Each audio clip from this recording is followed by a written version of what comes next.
대한민국의 게임 유저들은 부모님의 안부를 지키기 위해 무한 경쟁 게임 속에서 치열하게 살아남아야 했는데요. 그래서 오늘은 많은 사건들 중 세계를 놀라게 했던 한국 게이머들의 이야기에 대해서 알아보겠습니다. 한국인의 게임 실력은 국내에서도 해외에서도 최강이라고 불려집니다. 남과 같이 하는 온라인 게임 등에선 전투 민족의 모습을 보여주는데요. 게임을 재미로 하는 건 잊어먹은 지 오래고 오직 레벨업을 위해 게임을 하는 사람이 있을 정도입니다. 즐기라고 만든 게 게임이지만 어느새 목 잡아서 랩업하는 프로그램으로 전락해버린 사건이 있었는데요. 2020년 3월에 출시된 모여봐요 동물의 숲은 현실과 동일한 시간이 흐르는 세계에서 낚시나 곤충 채집을 하며 자신만의 무인도를 만드는 게임입니다. 힐링 라이프를 꿈꾸며 척박한 현실을 살고 있던 사람들은 다른 게임에서 느낄 수 없었던 힐링을 하며 재미를 느끼고 있었는데요. 하지만 전투 민족인 대한민국 유저들은 이런 힐링 게임에서도 마치 다른 게임을 하는 것처럼 자신들만의 플레이를 즐기고 있었습니다. 동물의 숲은 게임을 진행할 수 있도록 최소한의 목표를 제공했는데요. 집 건설을 위한 초기 비용을 대출해주는 것이었습니다. 한국 유저들은 현실 세계의 대출로도 모자라 게임 속에서 집 건설 비용을 대출하고 힐링은 무슨 힐링을 하냐며 대출을 빨리 갚기 위한 전략부터 세우기 시작했습니다. 큰 밭에 물을 심어 무트코인을 시도하는 유저부터 섬에 보이는 모든 것을 채집해서 팔아버리는 유저들까지 있었습니다. 결국 출시 후 2시간도 안 되는 시간에 첫 대출금을 갚은 한국인 유저가 등장했고 대출 상환에 목숨을 건 플레이를 보여주고 있었습니다. 가장 꾸준한 인기를 가지고 있는 리그 오브 레전드, 통칭 LOL입니다.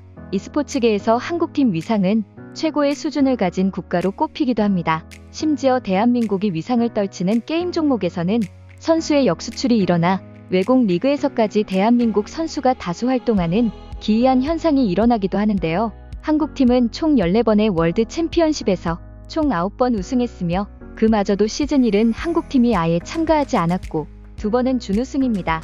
2015 LOL 월드 챔피언십에서는 한국팀들만 결승에 올라 서로 맞붙는 상황이 벌어지기도 했습니다. 2013년 시즌 3부터 무려 5년 연속 한국팀이 우승을 차지했지만 그 후 2년 동안 한국은 이렇다 할 성과를 내지 못했습니다. 하지만 2020년도에는 어나더 레벨이라고 불리며 전 세계 LOL 일부 리그의 타이틀을 다시 탈환했습니다. 당시 한국이 게임을 휩쓸어버리자 중국 상하이의 관객들은 싸해지며 침묵이 흘렀는데요. 자, 한 명 한 명.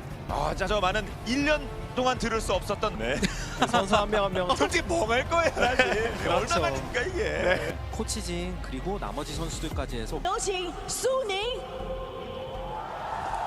네 아무래도 현실적으로 현장 분위기 자체가 이런 냉대에도 불구하고 한국 선수들은 오히려 도서관을 만들자며 당당히 월드 챔피언십에서 우승을 차지했습니다. 잘했다, 잘했다. 나이스. 도서관 만들어.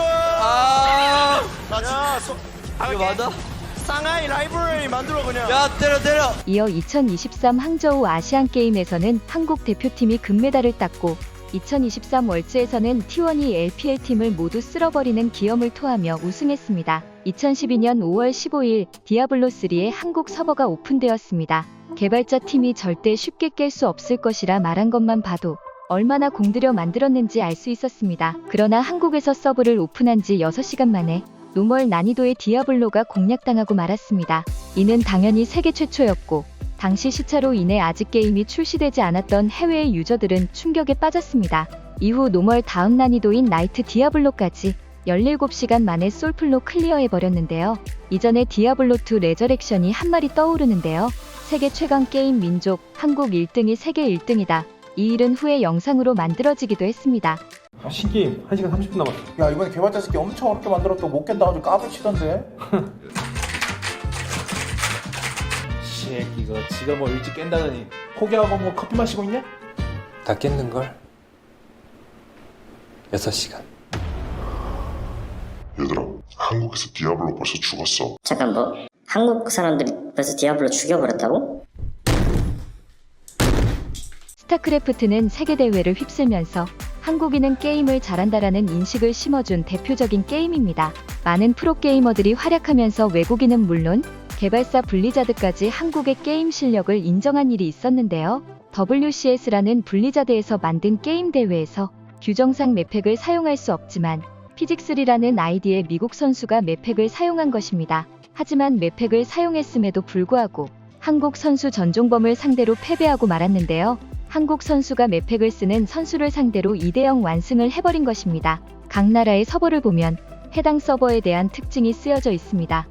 하지만 코리아 서버에는 다른 서버와 달리 일종의 경고문처럼 적혀 있었습니다. 고유한 새벽의 나라는 전쟁 기술을 통달하고 지구에서 가장 유명한 스타크래프트 플레이어들의 고향이며 이 무시무시한 전쟁터에 생각 없이 발을 들이지 말라라고 경고했는데요.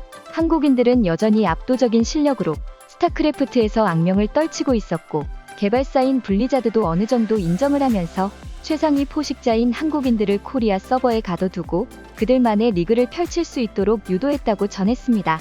외국인들은 한국 유저들과 함께 게임하기를 두려워했고 팀 게임 도중 한글로 채팅하는 유저를 만나게 되면 모두 두려워했다고 하는데요. 이를 본 같은 외국 유저들은 한국인을 만난 자신들의 운명을 심게 원망했다고 합니다.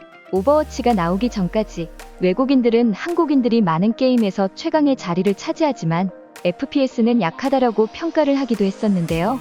2016년 11월 2016 오버워치 월드컵에서 한국팀이 단 한 세트의 패배도 없이 전승으로 우승을 차지하면서 한국이 FPS에서 1인자가 될 수 있음을 증명해냈습니다. 심지어 2017 대회에서는 16강 진출을 한 캐나다와 러시아가 한국팀을 피하기 위해 단두대 매치를 벌이기도 했습니다. 이후 2017 오버워치 월드컵, 2018 오버워치 월드컵에서도 3연속 우승을 차지하는 데 성공했습니다. 역시 e스포츠의 최강자라는 말이 괜히 나온 것이 아닌데요. 여러분 생각은 어떠신가요?